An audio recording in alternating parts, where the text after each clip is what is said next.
Vamos colocar a seleção brasileira no bolo. Eu estava querendo aqui recuperar o ranking da FIFA, né? Porque é o seguinte... Parabéns, é a primeira vez que vai ser recuperado o ranking da FIFA irrecuperável. Vai puxar pra alguma... Eu repito, eu só gosto das últimas 10 posições do ranking da FIFA, mas voltando. Não, porque assim, hoje a ordem é Bélgica, França, Brasil, Inglaterra, Portugal, Espanha, Argentina, Uruguai, México e Itália. Esses são os 10 primeiros. A Alemanha está na 13ª posição desse ranking, que vai analisar exatamente o que aconteceu num passado recente com todas essas seleções. E aí, Prétio, a seleção brasileira, que vem fazendo uma boa eliminatória, a gente precisa recordar isso, não vamos ter data FIFA agora pela questão da pandemia aqui na América do Sul, mas enquanto a gente teve, o Brasil foi muito bem, passou muito bem nas primeiras rodadas das eliminatórias. 12 pontos. Não, e algumas boas grandes atuações. Vamos aqui a frase que é: seleção brasileira está fora do top 3 hoje. O que você acha dessa frase? Primeiro um abraço ao Nick Andrew, que disse que eu tô perdido hoje. Não, eu não tô perdido. Eu tô dando a minha opinião. Eu tô dando a minha opinião e se vocês discordarem, eu fico maravilhado, porque eu adoro discordância. Óbvio que tá todo mundo lembrando da Bélgica aqui. Eu não posso esquecer da Bélgica, mencionada aí como a primeira seleção, mas a seleção brasileira está fora do top 3 hoje. Eu acho que é verdadeiro. Acho que o Brasil hoje... O Brasil, numa Copa do Mundo hoje, não entraria como aquele favorito absoluto que foi. Acho até que em 2018 a seleção chegou com mais força, com um lastro maior. Hoje a gente está cheio de dúvidas aí, né? Cheio de dúvidas, apesar da boa eliminatória sul-americana. E outra coisa, a pandemia... nós estamos começando uma eliminatória europeia hoje que teria jogo de eliminatória sul-americana. Teria 2 rodadas. Colômbia e Brasil seria agora. Exatamente, e não haverá. Então, o calendário sul-americano ele vai ficar achatado, ele vai ficar emergente, ele vai ficar urgente. Então, é claro que o Brasil estará na Copa, mas... Sabe em quem vai estourar isso, né? Nos clubes brasileiros, né? Exatamente. Porque em vez de 2 jogos, teremos a data FIFA com 3 jogos. Com 3 jogos. E aí... Então, aí você pode dizer, mas é só o Tite não convocar do time brasileiro.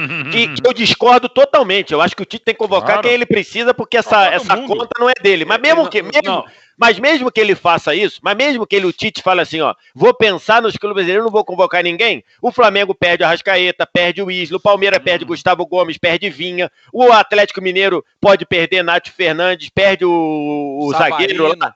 O zagueiro, Alonso, Alonso. Então, assim, né? Mesmo que o Tite faça isso, o futebol brasileiro será... O Inter vai perder Saravia, vai perder Guerreiro. Então, assim, é uma realidade. Quem vai pagar essa conta são os clubes brasileiros, mais uma vez. Tu tem razão. E nós vamos debater já o trecho que vazou lá da reunião, né? Que eu acho que exemplifica muito essa preocupação também dos clubes brasileiros com o seu calendário, com o que vai acontecer. Enfim, vamos lá, Prétio, pode complementar. Não, o Vitor tem razão e a gente já debateu isso. Eu acho que os jogadores brasileiros não têm que ser convocados para amistosos, por exemplo. Amistosos, eu acho que não tem nexo para a data FIFA, é outra coisa, porque agora a CBF que se explique aí com o calendário. Mas eu fico com o Brasil fora hoje do top 3. No top 5, presente. No top 3 eu acho que não, então falso. Você quer montar o seu top 3? Porque alguém montou um por aqui. Eu queria só trazer algumas respostas. O Maurício Dias diz que a frase é verdadeira, que o Brasil seria a 8ª melhor seleção. Res diz que é verdadeiro. O Felipe André diz que a frase é falsa. O Carlos Silva montou o top 7 dele. Portugal, Alemanha, França, Bélgica, Itália, Brasil na 6ª posição e Inglaterra. Esse aí é o top do Carlos Silva. E alguém falou assim, e a Holanda? A Holanda ainda tá... A Holanda é uma geração nova também. Se rearrumar. Vamos lá para o seu top 3, Xandão, por favor. O meu top 3 ficaria com França, ficaria com Inglaterra, e aí na 3ª colocação eu colocaria a Bélgica. Eu não posso, por exemplo, o Deschamps convocou a França agora e vários bons nomes ficaram de fora. A geração francesa realmente é impressionante a quantidade de jogadores que tem para fazer 2 seleções. Então, eu mantenho o meu top 3 com França, com Inglaterra e na 3ª posição eu colocaria a Bélgica. Eu vou ler aqui também, o Paulo Pimentel diz sim, falso, concordo com a lista da FIFA. Então, para você a frase é verdadeira, porque o Brasil tá exatamente na 3ª, né? Bélgica, França e Brasil, Inglaterra na 4ª posição. Então ele está de acordo com a lista da FIFA. O Felipe Martins também diz que a frase é falsa. FX TES diz que o Brasil está fora do top 5 também. Quarto é a Bélgica e quinto é a seleção da Holanda, na visão dele. Mauro, eu acho que assim, hoje, a gente está no começo das eliminatórias lá na Europa e a gente já teve 4 rodadas das eliminatórias sul-americanas por aqui. O Brasil ganhou os 4 jogos, promovendo uma mudança, inclusive, de estilo de jogo, né? Promovendo uma mudança, inclusive, de estilo de jogo que a gente cobrava pelo menos uma variação em relação ao que a seleção brasileira tinha. E eu acho que está sendo interessante. Sim. Acho que os testes foram muito válidos. Pensando que o ideal é você chegar entre as melhores lá em 22, se o Brasil estiver fora, se essa frase aqui ela for verdadeira para você, o quão longe o Brasil está do seu ideal? Vamos à análise da frase, por favor. Para mim, hoje, os meus top 3, hoje, né, 24 de março, seria França, por ser a campeã, mas possivelmente podendo ser superada pela seleção de Portugal. E aí eu vou botar a Inglaterra, mas com a Bélgica, até pela questão da idade, muito próxima, tá? Seria minhas 4 hoje, o que não significa absolutamente nada, ainda mais uma Copa do Mundo que tem chaveamento, tem sorteio, tem um monte de coisa, mas seria essa a ordem. Mas o Brasil está em quinto e sexto, o que não significa dizer que o Brasil, por exemplo, não poderá chegar a uma semifinal de Copa, por aquilo que eu acabei de falar, e porque a seleção brasileira também, e o futebol brasileiro, entendo que é muito bom o trabalho do Tite. Agora, quanto à frase... seleção... a frase que você falou que ela seleção é verdadeira. Brasileira, seleção Edu Verdugo no top 3 hoje. Seleção brasileira... Está fora do top 3 hoje. Está fora do top 3 hoje, então é verdadeiro. Mas assim, meu Deus, crise do futebol brasileiro, não vai para lugar. Não está no top 3 hoje, porque eu entendo que o top 3 hoje, diferentemente de outros momentos, e até os momentos melhores, está muito bem servido, digamos, com essas aqui que eu falei. Eu citei umas 4. O Brasil pode ser a quinta, tá? E isso, de novo, é o momento, retrata o momento e, ao mesmo tempo, pelo potencial que a gente viu no final do ano, né? Porque a seleção não se encontra sempre, agora com o necessário, não precisa nem discutir, embora a gente vai discutir bastante ainda hoje também sobre isso, não pode ter bola rolando das eliminatórias sul-americanas, ele pode ir além, mas hoje eu acho que ela está um pouco abaixo, e não é nem demérito do Tite ou da geração do futebol brasileiro, é uma série de contingências que estão dando essa posição para mim do futebol brasileiro ou da seleção brasileira hoje. Eu tô vendo pouca gente mandando aqui Espanha, né? Eu tô vendo pouca gente mandando Espanha aqui. Alguns estão mandando a Espanha. Exatamente, mas assim... Pode chegar, mas tá ainda, sei lá, 7º, 8º. Porque o jogo... Cara, um dos mais impressionantes que eu vi nos últimos anos foi aquela goleada. Fizemos juntos, né, Mauro? Sim. Não fiz. Não foi, então foi com o Vitor Sérgio que eu fiz? Eu.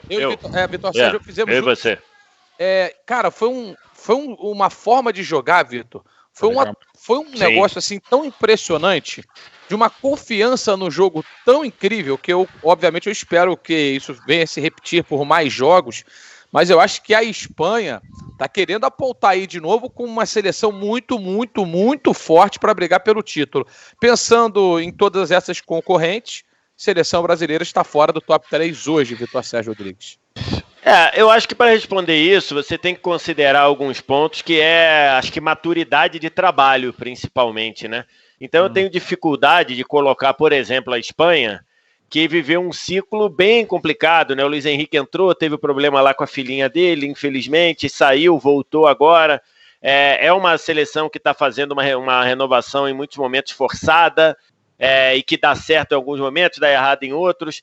Algo parecido com a Alemanha, com a diferença de que o Love ainda não saiu, mas já está anunciado que vai sair, e a gente sabe a dificuldade, né, também de trabalhar com alguém que já anunciou que vai sair.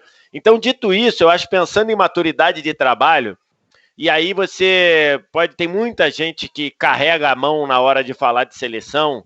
É engraçado, né? O pessoal diz, não, para mim seleção, não me importo com seleção, e cobra assim, a seleção de forma exagerada pra caramba. Eu acho que a seleção brasileira tem um trabalho maduro. Mas perdeu pra Bélgica. Beleza, perdeu pra Bélgica, mas aí você vai argumentando, a pessoa fala, não, porque a seleção não ganha de europeu. Aí eu falo, ganhou da Rússia, ganhou da Alemanha.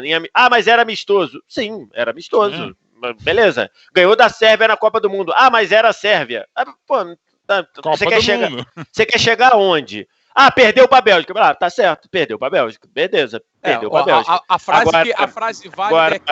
frase válida nesse sentido é: o Brasil não vence um europeu em mata-mata em Copa do Mundo desde 2002. Aí é isso. Desde 2002, beleza. Agora, só que essa conta não é do Tite, né?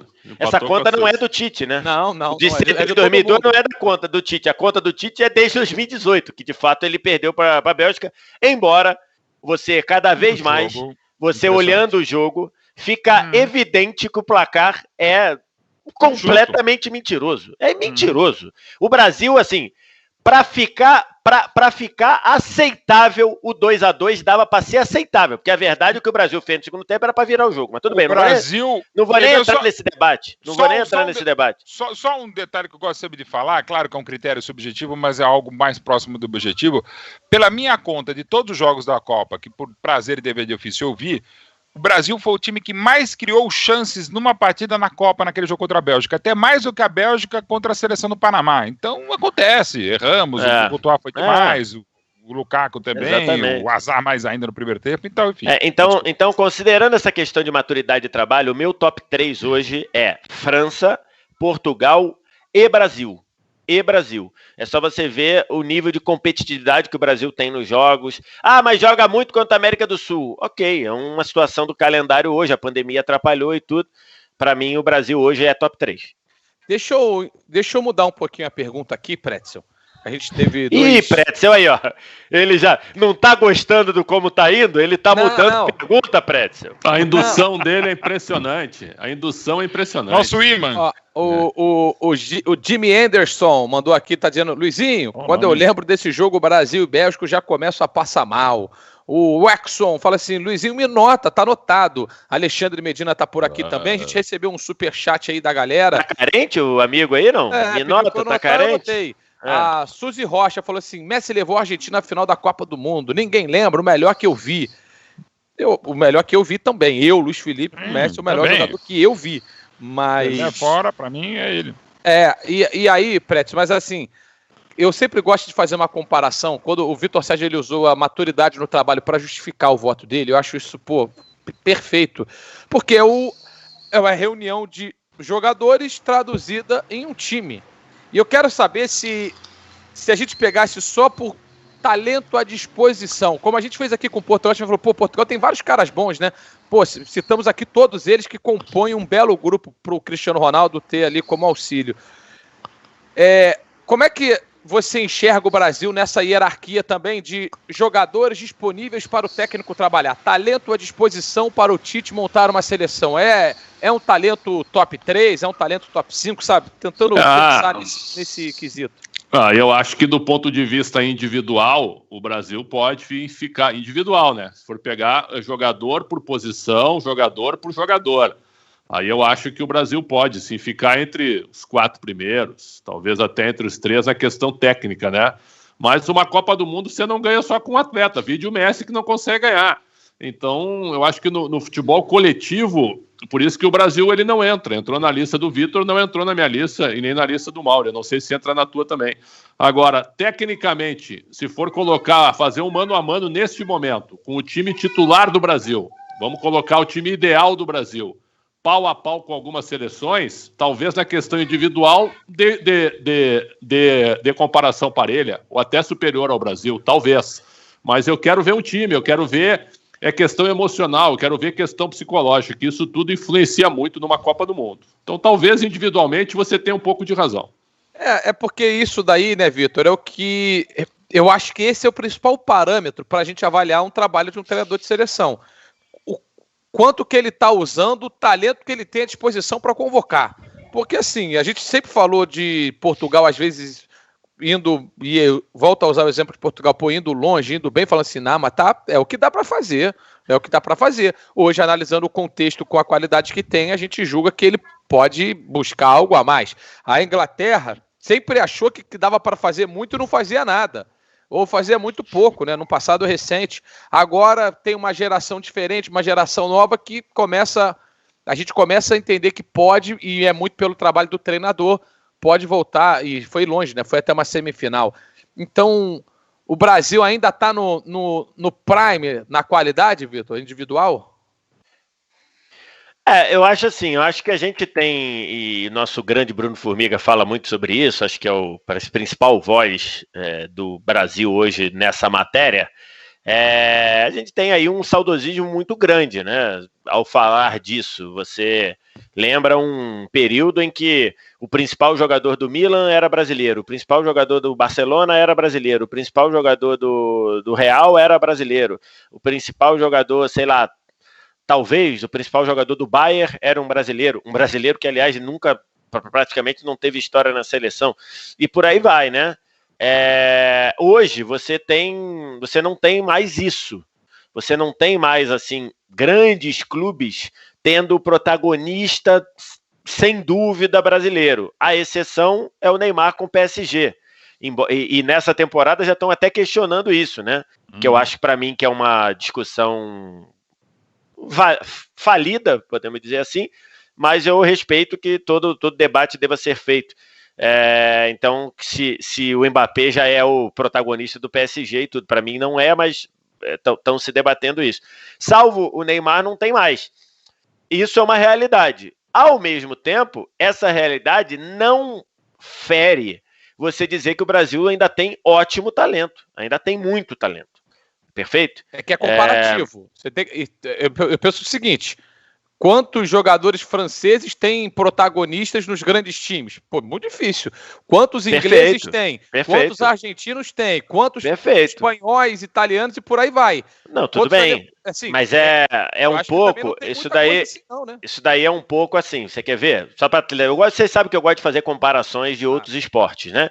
Por exemplo, na década passada, as seleções brasileiras de basquete de Brasil e Argentina, elas ficaram ali, eu não vou dizer rivalizar, porque o termo rivalizar vai parecer caindo no vazio, porque uma ganhou muito, a outra não ganhou nada, né? Mas você usava, até por ser vizinha, você usava o sucesso da Argentina para usar como parâmetro para o Brasil, que sempre ficou muito no quase, perfeito? E uma das coisas que falava era assim, a Argentina tá se dando bem no basquete porque ela tem gente que decide jogo, e o Brasil não tem. E aí usavam como argumento assim, o Leandrinho no time dele, ele não arremessa a última bola, o Nenê no time dele não arremessa a última bola, e foram falando dos brasileiros. Só que, na Argentina, o Nocione no time dele não arremessava a última bola, o Roberto no time dele não arremessava a última bola, o Delfino no time dele não arremessava a última bola, o Herman no time dele não arremessava a última bola, o Ginóbili às vezes arremessava a última bola no San Antonio. Não era sempre. Então, assim, você está querendo pegar uma coisa que deu certo na Argentina e justificando de forma que não funciona, não bate muito com a realidade, perfeito? Então, hoje, para mim, o Brasil tem um protagonista num grande time, é o Neymar, e não tem mais. Há 10 anos, ou há 15 anos, você tinha vários. Esse é um fato, eu acho. Mas isso não tira, para mim, a certeza de que a nossa geração é boa sim. Você tem jogadores de muita qualidade. Mas não estão conseguindo desabrochar na seleção. É uma outra questão. É uma questão que a gente tem que analisar, como diria o nosso grande Kleber Machado no Arena, pontualmente. O Gabriel Jesus joga muito mais no City do que na seleção. Eu acho que isso é ponto pacífico, eu acho. Você pega um lateral que está surgindo, como é o Renan Lodge, né, Luiz? Se for comparar com os laterais esquerdos titulares de outras seleções, talvez nessa questão individual ele seja bem parecido. Mas aí é uma situação inversa, que joga melhor na seleção do que está jogando no clube, por exemplo. Pois é. Mas ainda assim, individualmente, é um bom jogador, que dá para bater com os outros oponentes, dá para dizer assim. Porque eu fico... essa, como eu falei pro Vitor, Mauro, é uma análise comparativa. Sim. A gente, para saber se a seleção tem um talento top 10, top 100, top 1, top 3, a gente precisa saber o que as outras seleções e o que os outros países estão oferecendo para os outros treinadores. E aí não é, para voltar aqui no termo que a gente usou, não é questão de saudosismo, porque ela traz times melhores jogadores. Então, é porque agora... a gente tem, me parece, um equilíbrio muito grande entre todas essas forças. É muito mais equilíbrio hoje do que a gente tinha antes. Então é aí que fica a dificuldade de falar se a geração é 1, 2, 3, 4 ou 10, né?